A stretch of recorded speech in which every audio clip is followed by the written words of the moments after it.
Speech has been widely expected to be one of the most difficult since 1994 amid concerns that South Africa is at risk of being downgraded to junk status. For more on what to expect from Parliament this afternoon and for more analysis, we cross to our reporter Nompumelelo Siziba at Parliament. Good afternoon to you, Nompu. Certainly the speech is full of expectations and the Minister will be looking to garner a wide range of support and a wide range of confidence that he needs to garner ahead of the budget across the board. What can we expect, Nompu?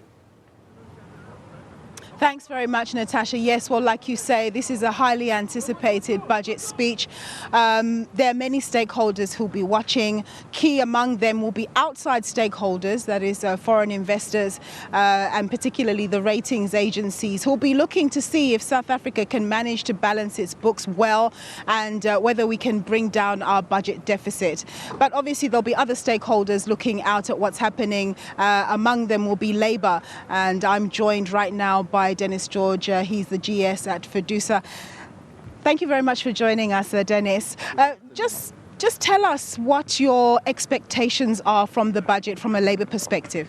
I think it's critically important for the Minister to put forward a firm proposal that the budget is going to be in line to put South Africa on a firmer footing, to deal with all the uncertainties that the international rating agents are looking at, and to ensure that South Africa is open for business. And that is something that is quite important because the President did indicate in the State of the Nation address, that government, wants to ensure that the priorities of job creation must be tackled.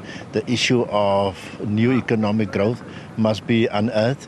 And very, very critically for us is also the situation of how are we going to respond to the rating agencies. And we are only one level above junk status, and we cannot afford as a country to be downgraded to junk status. Now, Dennis, one of the things that has been somewhat disturbing is the fact that government and business have been talking quite ardently in the past few weeks, but there seems to be an absence of Labour there. Have you been involved in any discussions, and how keenly do you want the whole Labour movement to be involved in those discussions? Because surely without you guys, nothing will get going. Yes, no, look, I agree with you. I think government have neglected NETLAC entirely. To come to NETLAC and to discuss and to use NETLAC as a platform to strengthen our approach to new economic growth. And we felt, that government talking alone to business is not going to help the country to move forward, because it's critically important for Labour, business and government at the same time to formulate one vision for the country. And that vision must include growing the economy, because if we're not going to grow the economy, then government has to cut back on its expenditure. And currently, as we see with the government's expenditure, is something that needs to be addressed. But more importantly for us is how we're going to deal with the rating agencies.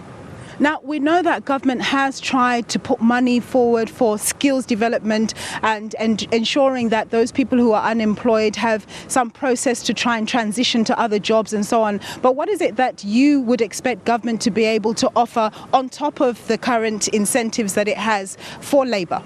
Look, one of the incentives that government have been using was the employment incentive that was introduced by National Treasury.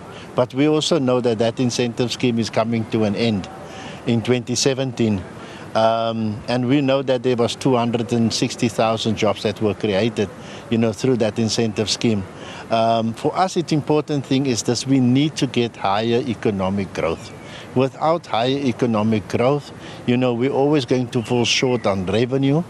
We're also going to face with the situation that companies don't want to employ, especially young people, if they are uncertain about how the growth is going to be sustained.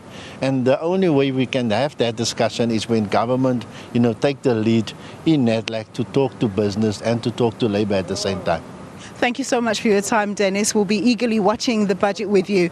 Well, that was Dennis George of FEDUSA. Labour, or his union, his federation, is keenly looking forward to the budget speech to ensure that Labour doesn't get missed out, and that there is an inclusive discussion with government, business and Labour to take the country forward. It's back to you, Natasha. Nompu, thank you very much. We will get more analysis and opinion from Nompu at Parliament coming up after the